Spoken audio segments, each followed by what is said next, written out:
নবী করলেন, জমিনের সমস্ত নবী করে দিয়েছে। জোরে বলতে পারলেন না?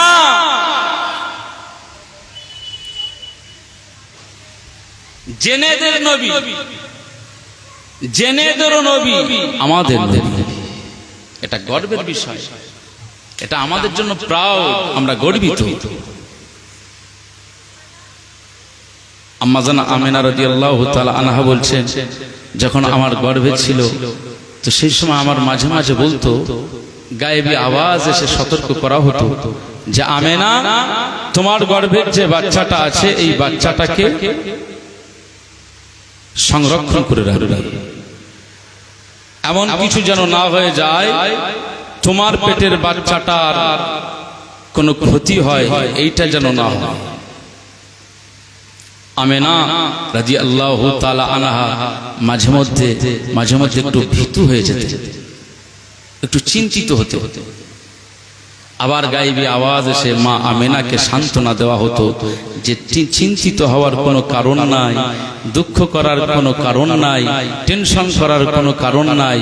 আপনার গর্ভের যে বাচ্চাটা এটা দুনিয়ার কোনো সাধারণ বাচ্চা নয়, বরং পৃথিবীর শ্রেষ্ঠতম একজন বাচ্চা আমার আল্লাহ আপনার গর্ভে দান করেছেন। বলুন সুবহান। মুসলমান ছেলেরা, হে নবীর উম্মত উম্মতিরা, খুব খেয়াল করে শুনুন, আমি যে কথা বলতে চাইছিলাম, কাবা ঘরের কাছে যে মূর্তিগুলো রাখা হতো, এই মূর্তিকে তারা ইবাদত করত, উপাসনা করত। এই পরিবেশে আমার নবীজি মুস্তাফা এসেছেন, কিতাবের ভিতরে এসেছে, যে দিনে আম্মা জান আমেনা রাদিয়াল্লাহু তাআলা আনহার গর্ভে থেকে মুস্তাফা নাজিল হচ্ছে, মুস্তাফার জন্ম হচ্ছে, সোমবারের ভোরবেলাতে যখন আমার নবীজি আসতেছেন, ঠিক সেই মুহূর্তে গোটা পৃথিবীর সমস্ত জায়গায় যত মূর্তি পূজা হতো, যত পৌত্তলিক পূজা করত তারা, সমস্ত মূর্তিগুলো দেখতে পাওয়া যায় মুস্তাফা আসবার কারণে সমস্ত মূর্তিরা পৃথিবীর জমিনের উপরে সবাই সিজদায় পড়ে গিয়েছে। জোরে বলবেন না সুবহানাল্লাহ। আল্লাহ পাক এই পৃথিবীকে সংস্কার করার জন্য আমার নবীজিকে পাঠালেন। পৃথিবীর জঞ্জাল সাফ, মানুষের হৃদয়ের কুফর শিরকটাকে সাফ করার জন্য আমার আল্লাহ মুস্তাফাকে পাঠালেন। সেই মুস্তাফায়ে কামলিওয়ালা হচ্ছেন আমাদের রাসূল, আমাদের রাহবার, আমাদের শাফাআতের কান্ডার। বড় দুঃখ লাগে, আজ ১৫০০ বছর পরে আমরা যারা উম্মত হয়েছি, আমরা মুস্তাফাকে মূল্যায়ন করি না। কি করে মূল্যায়ন হয়? যে সমাজে ছেঁড়া প্যান্টটাই আদর্শ প্যান্ট হয়ে গেছে। পাছার কাছে ছেঁড়া আছে না নেই? হাঁটুর কাছে ছেঁড়া আছে না নেই? যে সমাজে ছেলেদের হাতে বালা উঠেছে, বালা, কানে মাকড়ি উঠেছে, যে সমাজে ছেলেদের মাথার চুলগুলো যেন ছুঁচোই কেটেছে, এইভাবে তারা চুল কাটতেছে, আছে না নেই?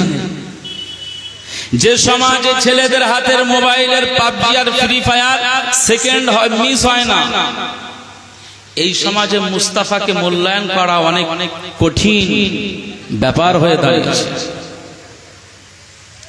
আমি এই জন্য শুরুতে বলছিলাম না যে আমাদের এইসব গ্রামের বাচ্চাগুলো সব কোথায় গেল, এখানে নেই, পাচ্ছি না।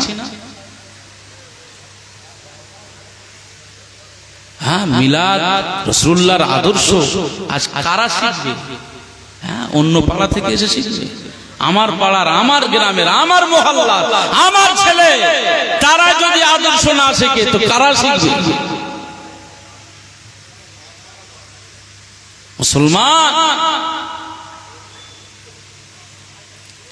মুসলমান ছেলেরা, এ নবীর উম্মত উম্মতিরা, খুব খেয়াল করে শুনুন, আজ আমরা যারা এখানে বসে আছি, আপনার আপনাদের জন্য একটা বার্তা দিয়ে দিই।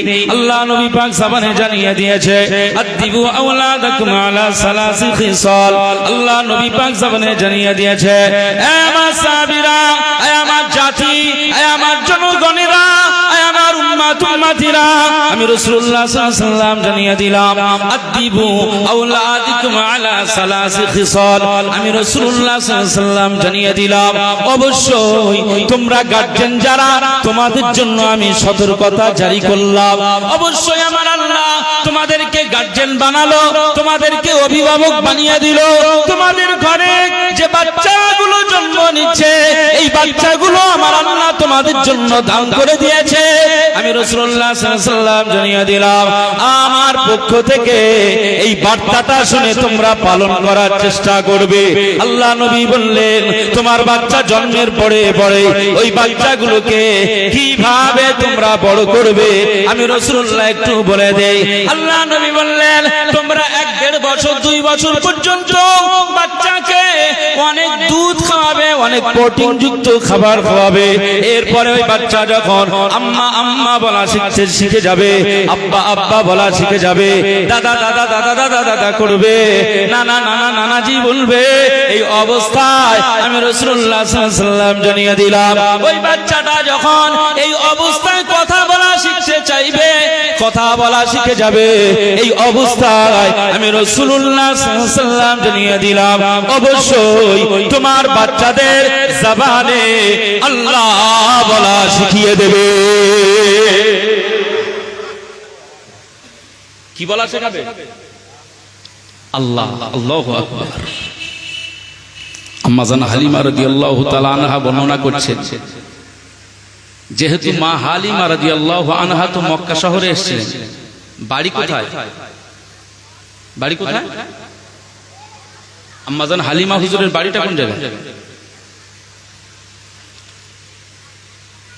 এখানে কেউ উমরা বা হজ করেছেন? কেউ আসেন? কেউ? আচ্ছা ঠিক আছে, নেই মানে যে কোনো ব্যাপার তা নয়, তবে আপনাদের জন্য দোয়া করি, আল্লাহ পাক আপনাদের সবাইকে একদিন কাবার মেহমান রাসূলুল্লাহর রওজা আকদাসের দরবারে দাঁড়িয়ে সালাম দেওয়ার মতো আল্লাহ সবাইকে তৌফিক দিন, বলুন আল্লাহুম্মা আমিন। এই যে ব্যক্তিটি বসে আছেন একজন হাজী সাহেব, সাধারণ মানুষ, উনি হুজুরকে এত ভালোবাসেন, উনি হজে যাচ্ছেন আমাকে নিয়ে যাচ্ছেন, উনি উমরাতে যাচ্ছেন আমাকে নিয়ে যাচ্ছেন। আমি সামনে প্রশংসাটা করছি না, আমি শুধু জাস্ট বলছি যে আপনারা টাকা পয়সা একটু একটা সাইড করে, জীবনে আমরা কিতাবপত্র পড়ে মক্কা মদিনার রহস্য তথ্য আমরা পড়েছি, কিন্তু সচক্ষে মক্কা মদিনার চিত্র দেখার অনেক বিস্তর ফারাক। কাবা বাইতুল্লাহ আপনার 3 তলা, এমন হাইট, এমন উচ্চতা, কিন্তু ওই কালো ঘরটাকে আমার আল্লাহ এত আকর্ষণ করেছে যে আপনি কাবার দিকে তাকালেই, আপনি যখন কাবার দিকে যাবেন, প্রথম যখন আপনি কাবার দিকে যাচ্ছেন, প্রায় 8 কিলোমিটার আগে থেকেই হারাম শরীফে ঢুকছেন, আপনার চোখ দিয়ে অনর্গল পানি নির্গত হচ্ছে। একবার জোরে বলুন সুবহান। কি আকর্ষণ! আপনি 20 তলা ফেলা দেখে আপনার ওরকম কিছু মনে হয়েছে? কোনোদিনের জন্য হয়নি। ঘর দেখে আপনার চোখে পানি, সেই ঘরের কাপড় ধরে, গেলাপ ধরে মানুষ পাগল পারা, আল্লাহ আমার গুনাহকে মাফ করে দিন। আরে সেখানে রাজা, বাদশা, ধনাঢ্য, ধনী, গরিব সবাই ওই গেলাপ ধরার জন্য পাগল পারা। কোথায় জার্মান, কোথায় জাপান, কোথায় ইংল্যান্ড, কোথায় ইন্দোনেশিয়া, কোথায় বাংলাদেশ, কোথায় পাকিস্তান, সব দেশের মানুষ এক জায়গায় দাঁড়িয়ে, এক জায়গায় জড়ো হওয়া, একসঙ্গে তাওয়াফে সাউদ করা, একসঙ্গে সাফা মারওয়া সাই করা, ওই জায়গায় একসঙ্গে সবাই আল্লাহর কাছে, ও এদিক থেকে ফরিয়াদ করছে আল্লাহ মাফ করে দাও, এদিক থেকে ফরিয়াদ করছে আল্লাহ মাফ করে দাও, এদিক থেকে হিন্দুস্তানের পশ্চিম বাংলার মানুষ আমরাও ফরিয়াদ করছি আল্লাহ আমাদের গুনাহকে মাফ করে দাও, আমাদের পশ্চিম বাংলার মানুষ যারা রয়েছেন আল্লাহ তাদেরকেও মাফ করে দাও, কবরে যারা শুয়ে রয়েছে আল্লাহ তাদের জীবনের গুনাহ মাফ করে দাও। এইভাবে কাবা চত্বরে শুধু আল্লাহর কাছে ক্ষমা চাওয়ার জিকির চলছে। একবার জোরে বলুন সুবহানাল্লাহ। মুসলমান জীবনে আপনার জীবনটা সার্থক হয়ে যাবে যদি একবার যেতে পারে। তো মক্কা শরীফে, মক্কার নগরে আমার রাসূলুল্লাহকে আল্লাহ পাঠালেন মক্কার কাবা বাইতুল্লাহ থেকে ঠিক কাছাকাছি আমার নবীজির ঘর মোবারক, যে জায়গায় রাসূলুল্লাহ জন্ম নিয়েছিলেন। কি হাজী সাহেব দেখেছেন তো? এখনো ভালো করে সেই ঘরটাকে আপনি হৃদয় দিয়ে দেখলে মনে হবে সেখানে নূরের, আমাদের রাসূলের নূর এখনো চমকাচ্ছে। একবার জোরে বলুন সুবহানাল্লাহ। আম্মা জান আমেনা রাদিয়াল্লাহু তাআলা আনহা বর্ণনা করেন, এই পৃথিবীর মানুষেরা, পৃথিবীতে আজ আপনারা মা হয়েছেন, অনেক মা, মায়েদের বলি আপনারা অনেক বাচ্চা জন্ম দিয়েছেন।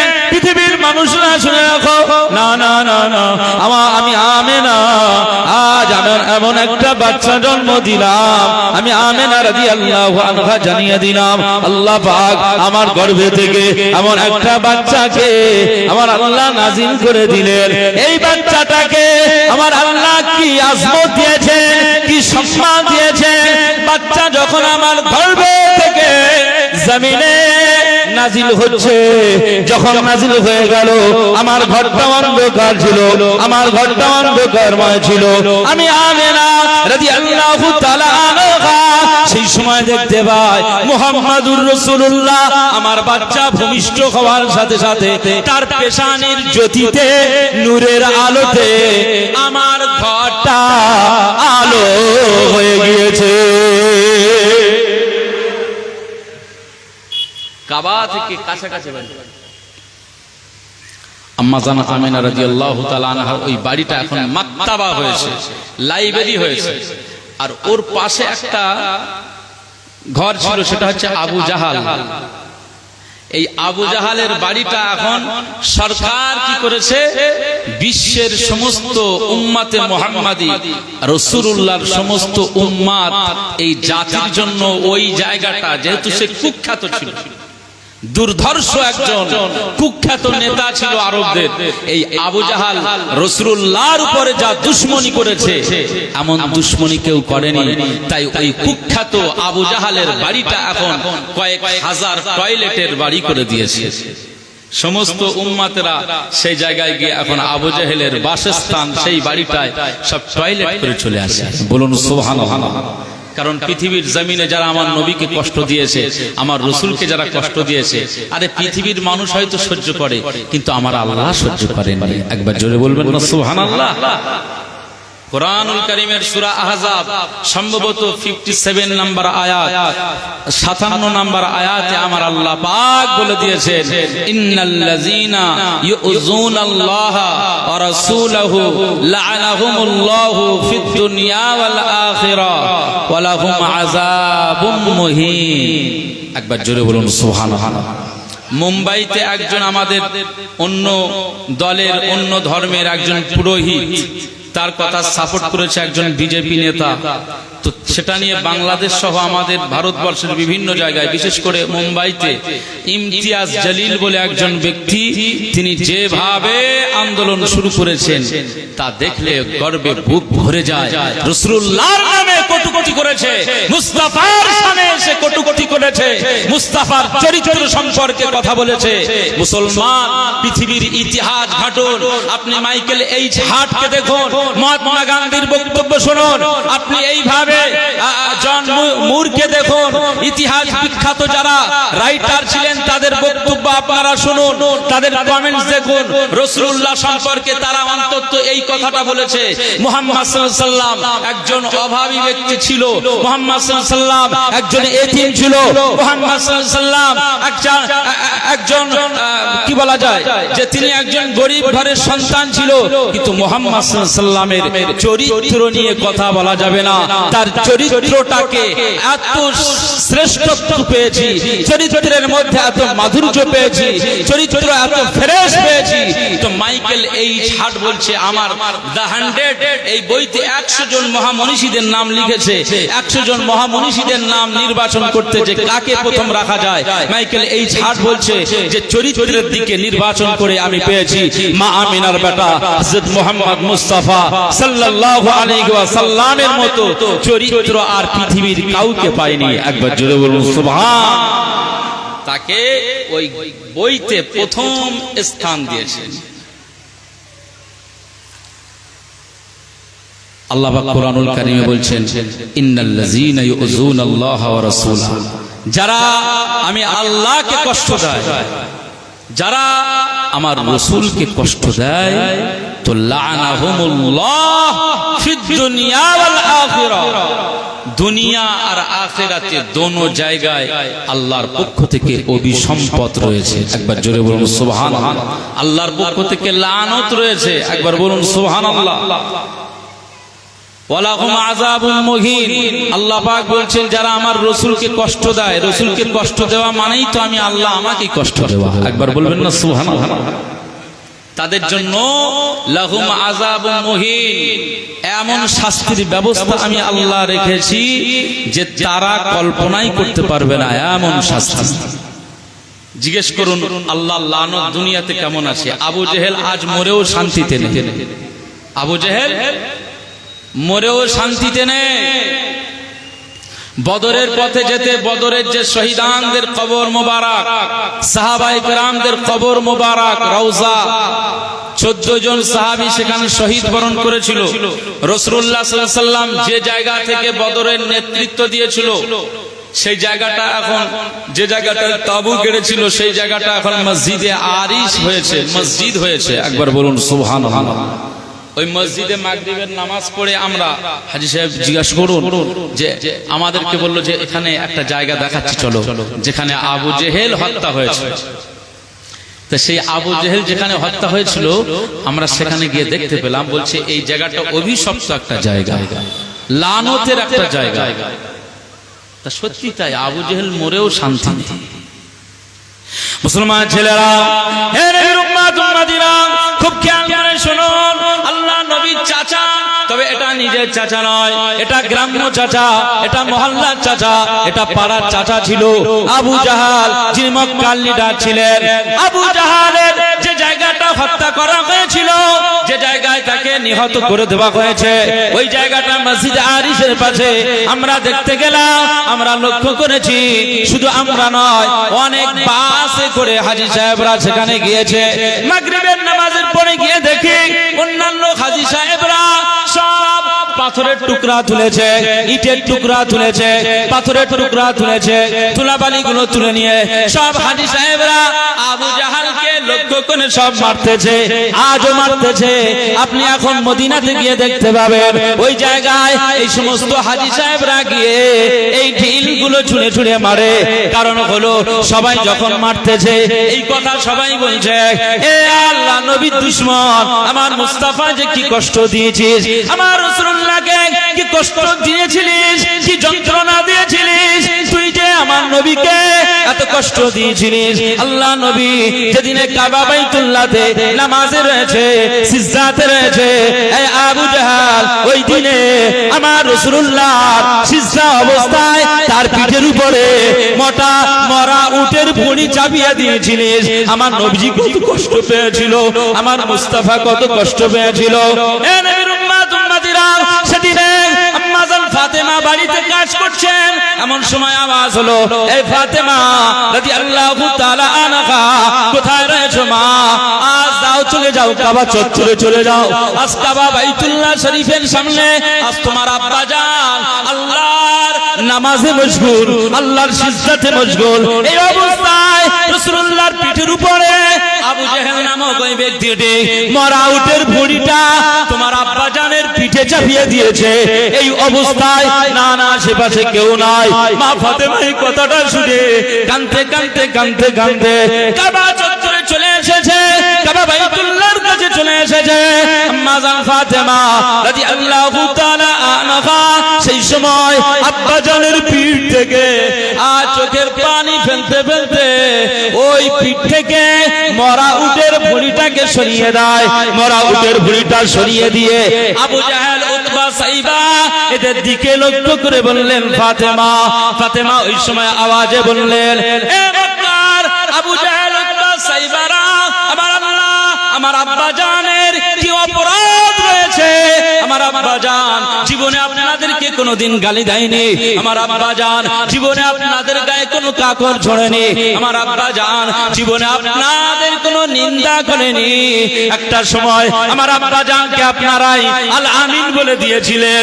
আমার আব্বা জান একটা সময় এত ভালো ছিল, সেই সময় আপনারাই তো আমার আব্বা জানকে আমানাতের নবী বলেছিলেন। জোরে বলবেন না সুবহানাল্লাহ। রাসূলুল্লাহ হুজুর পাক যে সময় মক্কার মানুষগুলো সব ব্যবসায় যেত সিরিয়াতে, শাম দেশে, সেই সময়ে তারা ঘর তালা মেরে যেত। তো ঘরের মধ্যে অনেক দামি দামি সম্পদ কোথায় রাখবে? ব্যবসার জন্য চলে যাচ্ছেন বিদেশে। একজনও ভালো ব্যক্তি নেই যে তার কাছে এই মালগুলো গচ্ছিত রেখে চলে যাবে, তার কাছে এই মাল সামানগুলো গচ্ছিত রেখে চলে যাবেন, এমন কোন ব্যক্তি সেই সময় ছিল না। মক্কার নগর জুড়ে দেখতে পাওয়া যায় একমাত্র বিশ্বস্ত ব্যক্তির অধিকারী ছিলেন মা আমিনার বেটা মুহাম্মদুর রাসূলুল্লাহ সাল্লাল্লাহু আলাইহি ওয়াসাল্লাম। একবার জোরে বলুন সুবহানাল্লাহ। তখনকার সময় সেই সমস্ত ব্যবসায়ীরা তাদের মাল সামানগুলো রাসূলুল্লাহর হাতে দিয়ে বলতেন, মুহাম্মদ সাল্লাল্লাহু আলাইহি ওয়াসাল্লাম আজ আপনি আমাদের জন্য আমানাতের একজন ঠিকাদার, আপনি ছাড়া আমাদের এই আমানাত রাখার আর কেউ নাই, আপনি এটা ঠিকঠাক ভাবে রাখবেন। রাসূলুল্লাহ তাদের সেই সমস্ত সম্পদ যেভাবে জিনিস যেমন ভাবে দিয়েছিল ঠিক তেমনি ভাবে রাসূলুল্লাহ সংরক্ষণ করে রাখতেন।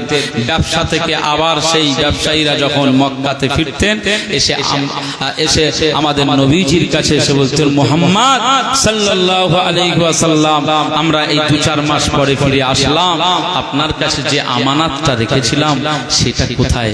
হযরত মুহাম্মদ সাল্লাল্লাহু আলাইহি ওয়াসাল্লাম ওর জিনিস, সেই জিনিসটা তাকে ফিরিয়ে দিল, আরেকজনের জিনিস এখান থেকে নিয়ে তাকে ফিরিয়ে দিল।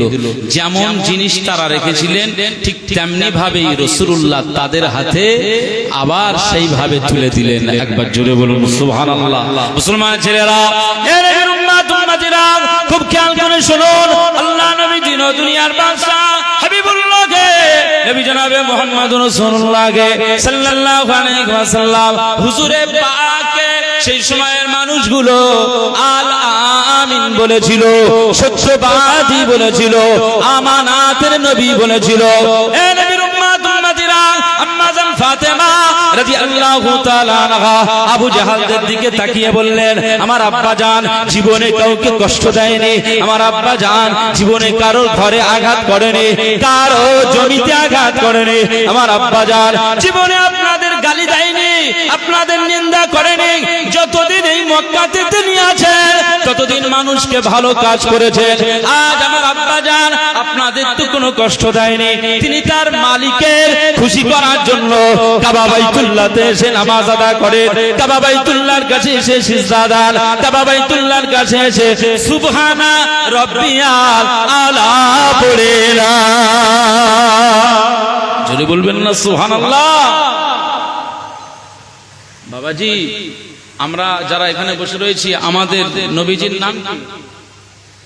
হযরত মুহাম্মদ সাল্লাল্লাহু আলাইহি ওয়াসাল্লাম আমাদের নবীজি। সিজদাতে সুবহানা রাব্বিয়াল আলা তিনি পড়েন, রবের জিকির করেন। এখানে আমরা যারা বসে রয়েছি সিজদা দেওয়া হয়তো, হ্যাঁ সবাই সিজদা দিই। মসজিদের আজান হচ্ছে আর সব তাস খেলায় মশগুল, মসজিদের আজান হচ্ছে তো ক্লাবে বসে খেলায় মশগুল, মসজিদে আজান হচ্ছে তো ক্যারাম বোর্ডে মশগুল, গাঁজা টানতেছে, হিরোইন, গাঁজার টিম আসে না নেই, গাঁজাওয়ালা পার্টি আসে না নেই, সব জায়গায় আমাদের রাসূলুল্লাহ আমাদেরকে কি শিক্ষা দিলেন? মুসলমান ছেলেরা, হে নবীর উম্মত উম্মতিরা, খুব খেয়াল করে শুনুন। আম্মা জান ফাতেমা রাদিয়াল্লাহু তাআলা আনহা আবু জাহালের দিকে তাকিয়ে বললেন যে আমার আব্বা জানকে তোমরা কষ্ট দিয়েছো, আমি ফাতেমা রাদিয়াল্লাহু তাআলা আনহা আজ আল্লাহ পাকের দরবারে বলি, আল্লাহ আমার আব্বা জানকে যারা কষ্ট দিয়েছে, আল্লাহ আপনি তাদেরকে এভাবে কষ্ট দেন, আল্লাহ আপনি তাদেরকে এভাবে কষ্ট দিয়ে দেন, তাদেরকে এভাবে ধ্বংস করে দেন। মা ফাতেমা রাদিয়াল্লাহু তাআলা আনহা এভাবে বদদুয়া করতে লাগেন। আর রাসূলুল্লাহ সেই সময় বললেন, ও ফাতেমা রাদিয়াল্লাহু তাআলা আনহা, মা ফাতেমা, ও মা ফাতেমা রাদিয়াল্লাহু তাআলা আনহা, আমি রাসূলুল্লাহ সাল্লাল্লাহু আলাইহি ওয়াসাল্লাম আজ তোমাকে বলি, কাবা চত্বরে দাঁড়িয়ে রয়েছো, কাবার কাছে দাঁড়িয়ে দোয়া চাইলে দোয়াটা কবুল হয়ে যায়। আমি রাসূলুল্লাহ তোমার আব্বা জান জানিয়ে দিলাম, না না না না, তুমি ওদের বিরুদ্ধে বদদুয়া করো না। ও মা ফাতেমা, আমি তোমার আব্বা জান আজ বলি, ওদের বদদুয়া তুমি করো না মা। এই দোয়াটা যদি কবুল হয়ে যায় তোরা ধ্বংস হয়ে যাবে। আমি রাসূলুল্লাহ সাল্লাল্লাহু আলাইহি ওয়াসাল্লাম এই পৃথিবীর জমিনে আমার আল্লাহ পাক পাঠিয়ে দিয়েছেন, কারো বদদুয়া করার জন্য আমাকে পাঠায় নাই। আমি রাসূলুল্লাহ তোমার আব্বা জানকে আমার আল্লাহ পাক কি দিয়ে পাঠিয়েছে? আমার আল্লাহ পাক আমাকে বললেন, মা আরসালনাকা ইল্লা রাহমাতাল লিল আলামিন। হে আমার হাবিব, হে আমার পিয়ারা, হে আমার দোস্ত, আমি আল্লাহ পাক আপনাকে জগৎবাসীর জন্য রহমত স্বরূপ পাঠিয়েছি। জোরে বলবেন না সুবহানাল্লাহ। আমি বদদুয়া করার জন্য আসিনি, আমি বদদুয়া করতে আসিনি। তো আজকে ওরা আমাকে বুঝতে পারে না, ওদের সেই বিবেক এখনো হয়নি। আজকে ওরা হয়তো কালেমা পড়ছে না, আজকে ওরা বুঝতে চাইছে না। তো একদিন ওদের জেনারেশন, একদিন ওদের উত্তরাধিকারী, ওদের সন্তানেরা একদিন আমি রাসূলুল্লাহ আমার হাতে বায়াত হয়ে তারা সাহাবী হয়ে যাবে। একবার জোরে বলুন সুবহানাল্লাহ। ওই আবু জাহালের ছেলে, আবু জাহালের ছেলে ইকরামা বিন আবু জাহাল রাদিয়াল্লাহু আনহু রাসূলুল্লাহর হাতে বায়াত হয়েছিলেন, রাসূলুল্লাহর সাহাবী হয়ে গিয়েছিলেন। একবার জোরে বলুন সুবহানাল্লাহ। ওই আবু জাহাল সেই মসজিদে আরিশের পাশে আমরা গিয়ে দেখেছি সব হাজী সাহেবরা ইট মারছে, পাথর ছুটছে। এইভাবে মুসলমান ছেলেরা, হে নবীর উম্মত উম্মতিরা, খুব খেয়াল করে শুনুন। আল্লাহ নবীর একজন সাহাবী ওই বদরের পাশ দিয়ে যাচ্ছিলেন, বদরের পাশ দিয়ে একদিন হেঁটে হেঁটে যান। ওই সাহাবীটি বর্ণনা করেন, আমি যখন এই পথ ধরে যেতে লাগলাম, তো এই পথের এই পাশেই আবু জাহেলের যে জায়গাটা, হত্যার জায়গা, এই জায়গাটা আমি লক্ষ্য করলাম একটা কবর ফেটে গেল। ওই কবরটা ফেটে যাওয়ার পরে লক্ষ্য করলাম ওর ভিতর থেকে একটা মানুষ উঠে দাঁড়িয়ে পড়েছে। আমি লক্ষ্য করলাম কালো কদাকার কুৎসিত চেহারার মানুষ। তার এই চেহারাটা দেখে, বিভৎস চেহারাটা দেখে আজকে উঠলাম। আল্লাহ নবীর ওই সাহাবী বর্ণনা করেন, কবর থেকে যখন ওই মানুষটি উঠে পড়লো, আর পিছন থেকে ওই কবর থেকে আর একজন ব্যক্তি উঠে পড়েছে। তার হাতে লোহার হাতুড়ি, লোহার ডান্ডা রয়েছে, আর লোহার ডান্ডা দিয়ে পিছন থেকে তাকে মারছে, প্রহার করছে। এই অবস্থা আমরা লক্ষ্য করলাম, আমি সাহাবী লক্ষ্য করলাম। আল্লাহ নবীকে ওই আল্লাহ নবী সাহাবী বর্ণনা করেন, সামনে যে ব্যক্তিটি প্রথম কবর থেকে উঠেছে, ওই ব্যক্তিটি উঠে বলছে, আমাকে একটু পানি দাও, আমার পিপাসা পেয়ে গিয়েছে, কলিজাটা ফেটে যাওয়ার মতো হয়, আমি পিপাসা সহ্য করতে পারি না, আমার একটু কেউ যদি পানি দেন তো আমার কলিজাটা ঠান্ডা হয়ে যাবে। এ নবীর উম্মত উম্মতিরা, ওই সময় আল্লাহ নবী সাহাবী বলেন, আমি লক্ষ্য করলাম যে আমার কাছে পানি চাইছে, ওর পিছন থেকে যার হাতে লোহার ডান্ডা, যার হাতে লোহার হাতুড়ি রয়েছে, ওই ব্যক্তিটি আওয়াজ দিয়ে বলল, এলাকার মানুষেরা, এই এলাকাবাসীরা, খবরদার, না না না না, এই ব্যক্তিটাকে পানি দেওয়া যাবে না। একবার বলুন সুবহানাল্লাহ, আরো জোরে বলুন সুবহানাল্লাহ। কারণ আল্লাহ পাক বলেছেন, যারা আমার রাসূলকে কষ্ট দেয় আমার পক্ষ থেকে তাদের লানত।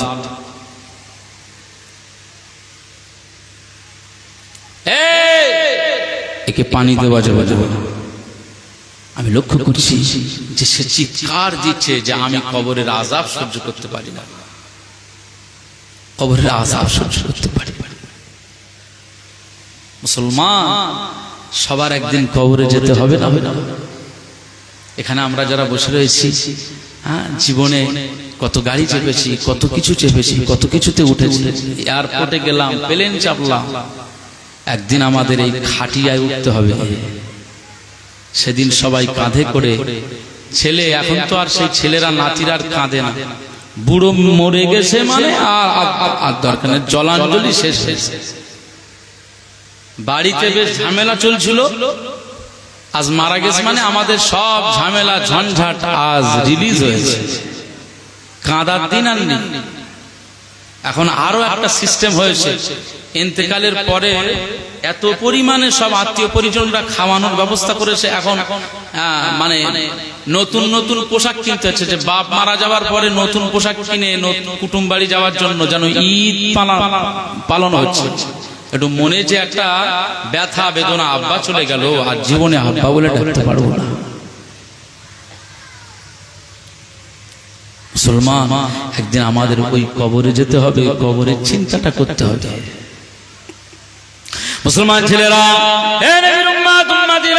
খুব খেয়াল করে শুনুন, আল্লাহ নবী দিন ও দুনিয়ার বাদশা হাবিবুল্লাহ গে নবী জনাবে মুহাম্মদ রাসূলুল্লাহ গে সাল্লাল্লাহু আলাইহি ওয়াসাল্লাম একটি কথা আমাদেরকে বলেছেন, মান বাকা মিন খাশিয়াতিল্লাহ হারামাল্লাহু তিলকাল আইনা আলান নার, মান বাকা মিন খাশিয়াতিল্লাহ হারামাল্লাহু তিলকাল আইনা আলান নার। আল্লাহ নবী বললেন, যে কবরের ভয় করে, যে জাহান্নামের ভয় করে, যে আখিরাতের ভয় করে, যার চোখ দিয়ে পানির টোসা জমিনে গড়িয়ে যায়, যে আল্লাহর ভয়ে কাঁদে, কবরের ভয়ে কাঁদে, জাহান্নামের ভয়ে কাঁদে, যার চোখ দিয়ে এই পানিটা পড়ে যায়, আল্লাহ নবী বলেন, যার চোখ দিয়ে আল্লাহ জাহান্নামের ভয়ে পানি গড়িয়ে যায়, ওই ব্যক্তিটার জন্য আমার আল্লাহ পাক জাহান্নামের আগুনটা তার জন্য হারাম করে দেয়।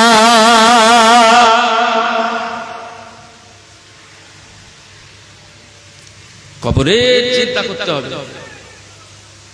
এখানে কবরের ওয়াজ করছি, কবরের চিন্তার কথা বলছি। অনেক মানুষ যেন ঝিমিয়ে ঘুমাচ্ছে কি বলতে পারবো না, তবে আপনারা যারা রয়েছেন একটু মাথাটা উঁচু করে একটু আমার দিক তাকান দিন, মনে করেন যে ছেলে দেখতে এসেছেন আপনারা, একটু আমার দিকে থেকে।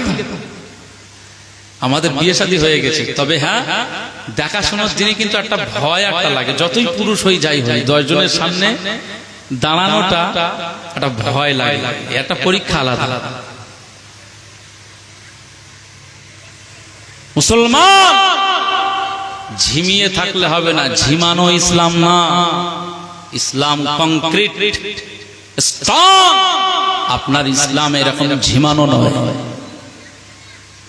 একটু মোহাব্বতের সঙ্গে স্ট্রং হয়ে মোহাব্বতে মুস্তাফার শানে দরুদ শরীফ আল্লাহুম্মা সাল্লি আলা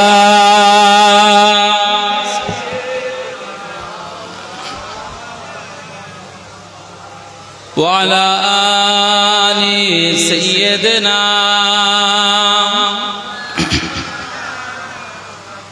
খুব মোহাব্বতে আল্লাহুম্মা সাল্লি আলা সাইয়্যিদিনা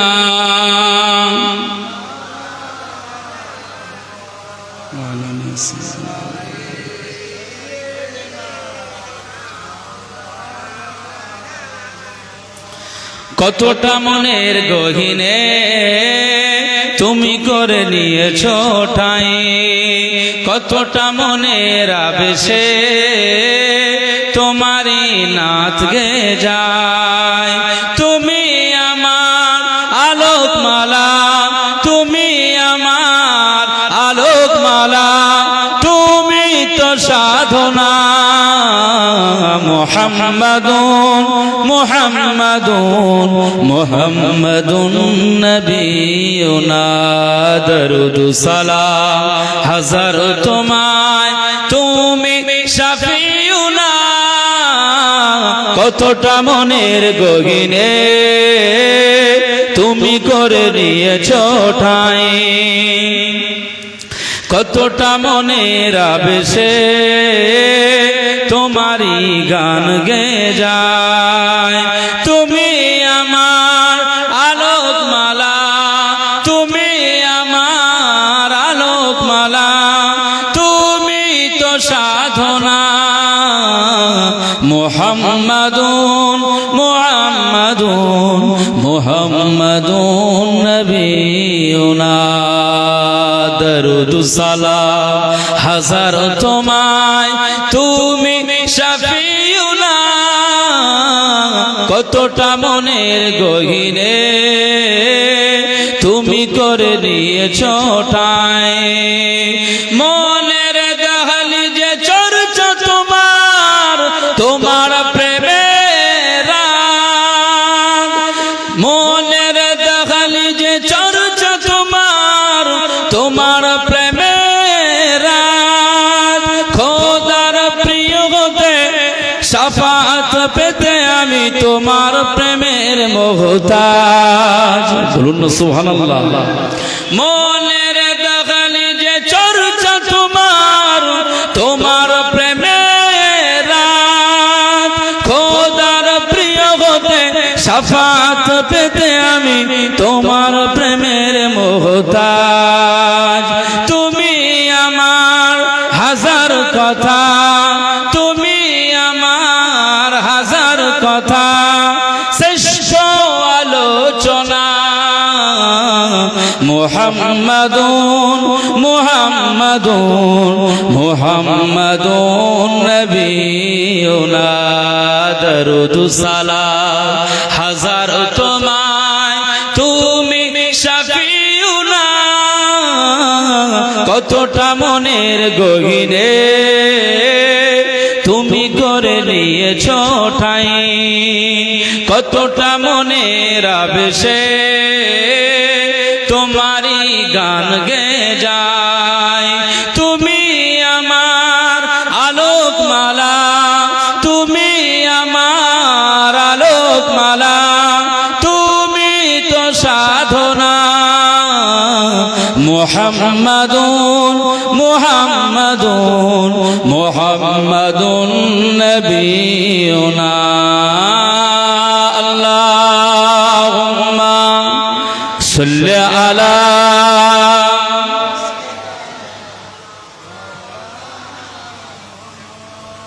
ওয়া আলা আলি সাইয়্যিদিনা। লক্ষ ভাবনার শব্দ জুড়ে তোমার অনুবাদ, সব কিছু বেমালুম ভুলে গিয়ে করেছি তোমায় হাসিল মাকসাদ। বলবেন না সুবহানাল্লাহ, জোরে হয় না? লক্ষ ভাবনার শব্দ জুড়ে তোমার অনুবাদ, সব কিছু বেমালুম ভুলে গিয়ে করেছি তোমায় হাসিল মাকসাদ। তুমি আমার প্রথম শেষ, তুমি আমার প্রথম শেষ, সত্যের সুবর্ণনা। মুহাম্মাদুন মুহাম্মাদুন মুহাম্মাদুন নবিয়ুনা, দরুদ সালাম হাজার তোমায়, তুমি শাফিউনা। কতটা মনের গহীনে তুমি করে নিয়েছ ঠাঁই, কতটা মনের আবেশে তোমারই নাথ গেয়ে যায়। তুমি আমার আলোকমালা, তুমি আমার আলোকমালা, তুমি তো সাধনা। মুহাম্মাদুন মুহাম্মাদুন মুহাম্মাদুন নবিয়ুনা, দরুদ সালাম হাজার তোমায়, তুমি আমার শাফিউনা। কতটা মনের গহীনে তুমি করে নিয়েছ ঠাই। আল্লাহুম্মা সাল্লি আলা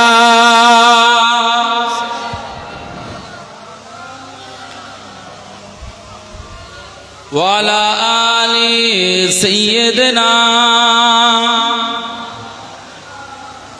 আমার দিনদার ইমানদার ভাইরা, নেককার আল্লাহওয়ালা বাবাজিরা, আমার মুরব্বী চাচাজিরা, আল্লাহকে ভয় করুন, আল্লাহকে ভালোবাসুন, মুস্তাফার মহাব্বতে দিন যাপন করার চেষ্টা করুন, মুস্তাফার আদর্শ বাস্তবায়ন করুন, তবেই আপনার জীবন সার্থক হবে, সফল কাম হয়ে যাবে। একবার বলুন সুবহানাল্লাহ।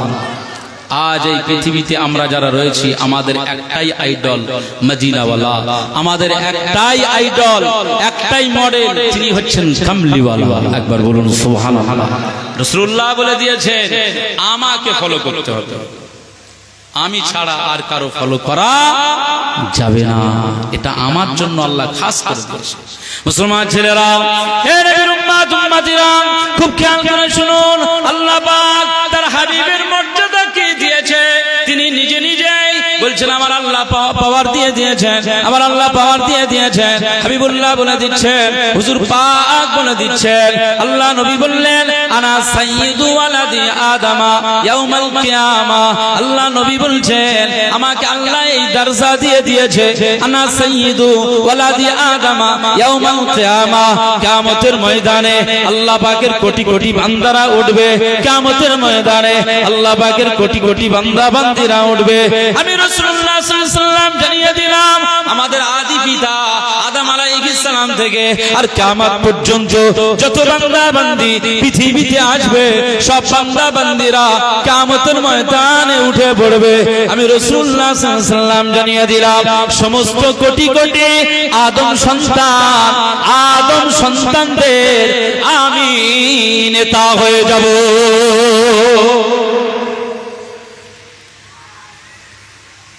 আমি সবার নেতা হব। তো আমি নেতা, আপনাদের যে কথাগুলো বলছি শুনবে না? হে পদ্মপুকুরের মানুষেরা, আমি মদিনাওয়ালা, তোমাদের নেতা, যেটা বলছি শুনবে না? দুনিয়ার নকল নেতা প্লাস্টিকের বন্দুক আর সত্যির বন্দুক বাচ্চাদের হাতে দেওয়া হয় না। নকল নেতার পিছনে হই হই করে জিন্দাবাদ লাগিয়ে ফায়দাটা কি হলো? এই পর্যন্ত মদের গ্লাসের চুমুক বেড়েছে তো কমেনি, মদের বোতল সমাজের যুবকদের হাতে বেশি উঠেছে তো কমেনি, যুবকরা গাঁজায় দম দিচ্ছে আমাদের এই সমস্ত নেতাদের পিছনে ছুটে ছুটে, কমেনি। রাসূলুল্লাহ বলছেন এই সমস্ত সব নকল নেতা ছাড়ো, মুস্তাফাকে ধরো, নাজাত পেয়ে যাবে। জোরে বলুন সুবহান। মুসলমান ছেলেরা, হে নবীর উম্মত উম্মতিরা, খুব খেয়াল করে শুনুন, আমি যে কথা বলতে চাইছিলাম, আবু জেহেলের হত্যার জায়গাটার ঘটনা।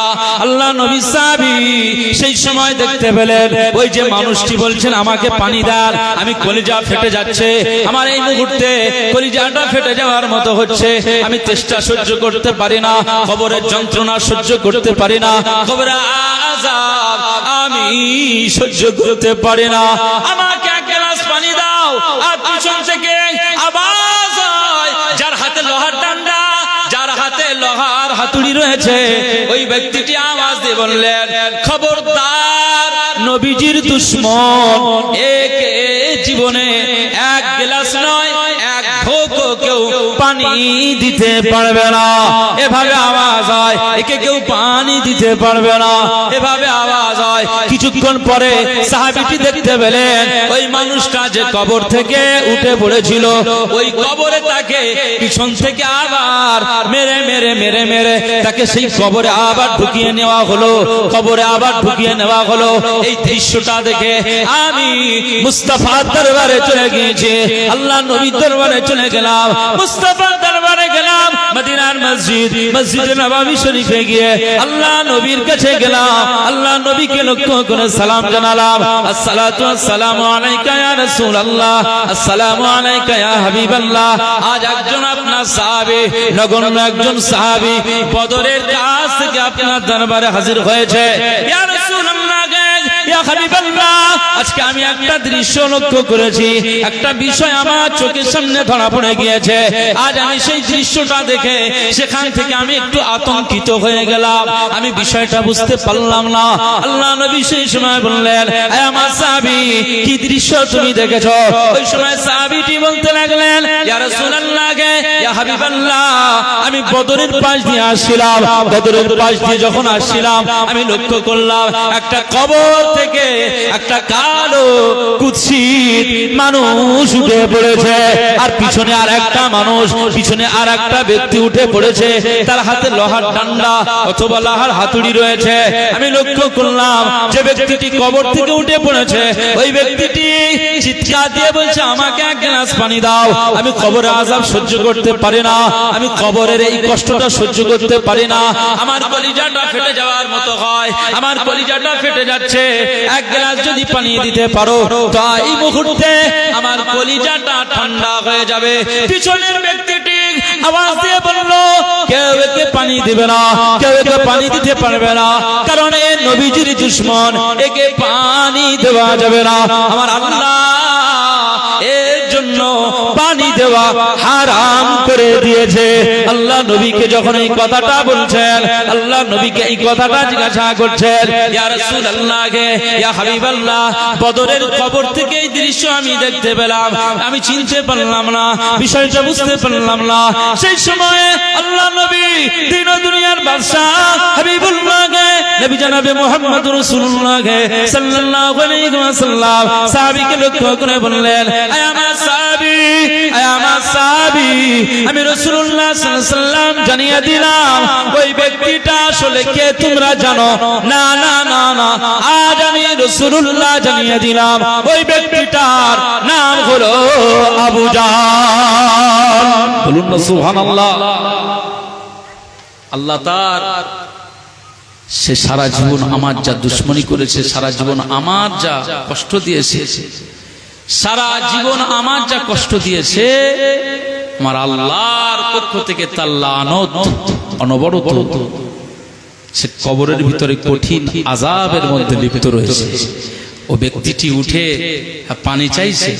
একটা সময় আমি রাসূলুল্লাহ, আমি যখন মক্কার দাঁড়ে দাঁড়ে গিয়েছিলাম, ওরাই আমাকে মক্কার জমিনে মেরে ফেলার চক্রান্ত করেছিল।